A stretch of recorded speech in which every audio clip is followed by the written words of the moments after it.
प्यारे बंधुओं, अब मैं पेरेंटिंग के बारे में चर्चा करने जा रहा हूँ। पेरेंटिंग का ये पार्ट 2 है, जिसमें सर्वप्रथम मैं चर्चा करूँगा संस्कार। हर परिवार में एक अलग अलग संस्कार होते हैं, बट संस्कार बनते कैसे हैं। Repeated good habit is the culture. Repeated good habit ही संस्कार के कारण हैं। संस्कार बनाने के लिए परिवार में एक दूसरे के प्रति अच्छे से व्यवहार करना, पूजा पाठ का माहौल रखना, अच्छी किताबों का अध्ययन करना, ये संस्कार बनाने के लिए रिस्पॉन्सिबल फैक्टर है। पूजा पाठ का नाम से शायद बहुत लोग परेशान होगा। पूजा पाठ करने से एक अनुशासन पैदा होता है। पूजा करने से आदमी को शालीनता पैदा होती है। पूजा करने से आदमी में विनम्रता पैदा होती है। भगवान के सामने प्रतिदिन हाथ और सिर उठाने से और सिर झुकाने से विनम्रता पैती है। और विवेकानंद ने बोले हैं कि सफलता के लिए विनम्रता बहुत आवश्यक है। बिना विनम्रता के सफलता नहीं मिलती है। तो हमारे क्वालिफिकेशन, नॉलेज विनम्रता से सपोर्टेड रहती है तो हमको जो है सफलता मिलती है। तो परिवार में गुड डिसिप्लिन पूजा पाठ से पैदा होता है, क्योंकि पूजा पाठ करने के बाद नहाना धोना, तैयार होना और पवित्र होना एक पार्ट बन जाता है, जिससे हमारे में अनुशासन पैदा होता है, जो एक परिवार के अच्छे संस्कार के कारण बनते हैं। दूसरा, नेक्स्ट मेरा चैप्टर है, नेक्स्ट मेरा विषय है enjoy life.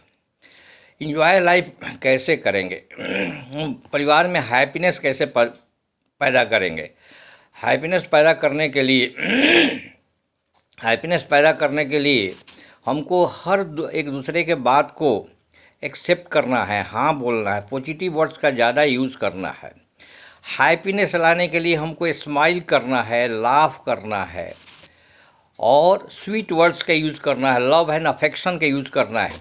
Love and affection जहाँ रहता है वहाँ लाइफ इंजॉय बहुत आराम से होता है। आपको दुनिया में कोई अनहैप्पी नहीं बना सकता है without your permission. No one can make you unhappy without your permission at all. So आप हमेशा प्रसन्न रहिए, आपको प्रसन्नता आपके हाथ में है। और इवन ही परिवार में छोटी सी कोई खुशी होती है तो उसको सेलिब्रेट करिए। सेलिब्रेट करने से भी हैप्पीनेस जनरेट होती है। आप बच्चा कुछ अच्छा छोटा भी काम करता है, उसको सेलिब्रेट करिए, प्रशंसा करिए, अप्रिसिएशन करिए, उससे हैप्पीनेस जनरेट होता है। हैप्पीनेस जनरेट करने से परिवार सुखी, संपन्न और स्वर्गिक माहौल बना रहता है। इसलिए हैप्पीनेस जनरेट करना अपने हाथ की बात है, वो करते ना चाहिए। इसके बाद नेक्स्ट पॉइंट है फॉर्मेटिव ईयर्स। बच्चों के लिए फॉर्मेटिव ईयर बहुत ही मशहूर है, इसके पहले भी चर्चा कर सकता हूँ। फॉर्मेटिव ईयर्स में बच्चों को अच्छी बातें बताते रहना चाहिए। अच्छी बातें क्या हो सकती हैं, उस संस्कार में क्या जोड़ सकती हैं। अच्छी बातों में ऑनेस्टी का पाठ पढ़ाना चाहिए, इंटीग्रिटी का बात पढ़ाना चाहिए, सम्मान की बात बताना चाहिए, आध्यात्मिकता की बातें बताना चाहिए। साहस, बिना साहस का दुनिया में कुछ होता नहीं है। साहसी बनाना चाहिए। मोरल वैल्यू, नैतिक उत्थान की बातें, विनम्रता की बातें, एक दूसरे के प्रति सम्मान की भावना रखना चाहिए। इस तरह हमारा जो फॉर्मेटिव ईयर्स में गुड कल्चर के साथ फॉर्मेटिव ईयर्स का फाउंडेशन डालना चाहिए, नींव डालना चाहिए। नेक्स्ट पॉइंट हम बात करेंगे love and affection in the family. Love and affection ऐसा फैमिली में है कि जो सुखी माहौल के लिए रिस्पॉन्सिबल है। हर एक दूसरा मेंबर दूसरे को लव एंड अफेक्शन करे। अगर अपने पत्नी को लव करते हैं, पत्नी भी आपको लव करेगी। पत्नी को लव नहीं करेंगे, पत्नी आपको लव नहीं करेगी। लव एंड अफेक्शन एक दूसरा के, जितना लव एंड अफेक्शन दूसरे को, स्वीट वर्ड्स जितना दूसरे को बांटें उतना आपको रिटर्न में मिलेगा। इसलिए लव एंड अफेक्शन दूसरे को खुले दिल से बांटना चाहिए, आपको खुले दिल से रिसीव होगा। अगर कोई किसी को कॉन्फिडेंस में लेना है, आत्मविश्वास में लेना है, अपने ऊपर अपनत्व की भावना जमाना है, तो laughingly and sweetness, love and affection के साथ मुस्कराते हुए, हंसते हुए अपनी बात को बोलिए, वो आपकी बात को स्वीकार करेगा। फॉर एग्जाम्पल, भागवत गीता में कृष्ण भगवान भी अर्जुन को युद्ध करने के लिए तैयार कर रहे हैं। युद्ध करने के लिए वो तैयार करने के लिए इस हथियार को उन्होंने उपयोग किया है। अर्जुन को उन्हें लाफिंगली, हंसते हुए, मुस्कुराते हुए ये बोलते हैं कि तुम अर्जुन मेरे बहुत प्यारे हो, हाँ, you are very dear too, तुम मेरे बहुत प्यारे हैं, तुमको मैं वो चीज़ें बता रहा हूँ जो तुमको स्वर्ग तक ले जाएगा, वो तुमको इस लोक से उस लोक तक तुम्हारा आधिपत्य चलाएगा, तुमको कोई बदनाम नहीं करेगा, तुमको ये धर्म की लड़ाई लड़ना है, अधर्म का नाश करना है, तो तुम्हारी भलाई के लिए करता हूँ। ये लाफिंगली और अपने स्वीट वर्ड्स के साथ बोलते हैं, तब अर्जुन उनकी बातों को स्वीकार करते हैं, तब अपने जनों के अगेंस्ट में लड़ाई करने के लिए तैयार होते हैं।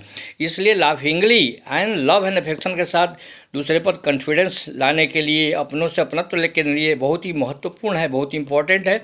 इसको भागवत गीता में कृष्ण भगवान ने भी अपनाया है, सभी को करना चाहिए।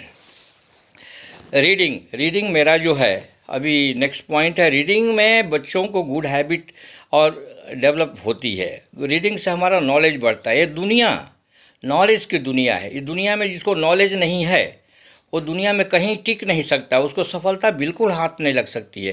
इसे नॉलेज बढ़ाना चाहिए। नॉलेज बढ़ाने के लिए अच्छी किताबों का अध्ययन करना, मूल्यवान किताबों का अध्ययन करना, छोटी छोटी किताबें मोटे मोटे अक्षर में लिखा हुआ है, बड़े बड़े महापुरुषों की किताबें होती है, उसको अध्ययन करना, उससे बहुत ही हमको शिक्षा प्राप्त होती है। उनके जीवन से हम जितनी अच्छी शिक्षाएं प्राप्त करते हैं उतना हमको इंस्पिरेशन पैदा होता है, मोटिवेशन पैदा है, हमारे शरीर में उन्नति के लिए बहुत फ़ायदेमंद। पढ़ने के तरीके क्या हो सकते हैं? पढ़ने के तरीके ये होंगे कि हम जो कुछ भी पढ़ें ज़ोर ज़ोर से पढ़ें, आवाज़ लगा के पढ़ें। हमारे डॉक्टर APJ अब्दुल कलाम की भूतपूर्व प्रेसिडेंट ऑफ इंडिया, वो जो पढ़ते थे तो उन्होंने भी अपना जीवनी में लिखा था कि वो जो पढ़ते थे तो ज़ोर ज़ोर से पढ़ते थे, आवाज़ लगा के पढ़ते थे। आवाज़ लगा के पढ़ने से, जो को पढ़ने से वो ब्रेन में बातें सेटल्ड हो जाती हैं। अब ब्रेन में सेटल हो जाती है तो मेमोराइज़ करने में सुविधा होती है। एक बार कोई बातें मेमोराइज होती है तो 29 टाइम्स मेमोराइज करने से, अभ्यास करने से वो एक्शन में कन्वर्ट होती है। 21 टाइम एक्शन में कन्वर्ट होने के बाद वो एक्शन में कन्वर्ट होती है। 40 टाइम्स एक्शन को रिपीट किया जाता है तो वो कल्चर में कन्वर्ट होती है। इस तरह हमारा कल्चर का फॉर्मेशन होता है, अच्छे संस्कार में होता है, इस तरह हमारा डेस्टिनी बनता है, कैरेक्टर बनता है, हमारा भाग्य बनता है। इन्हीं शब्दों के साथ मैं इस वीडियो को विराम देना चाहूँगा और आप लोगों से निवेदन है कि इसको लाइक करिए, शेयर करिए, सब्सक्राइब करिए। Thank you very much. जय हिंद, जय भारत।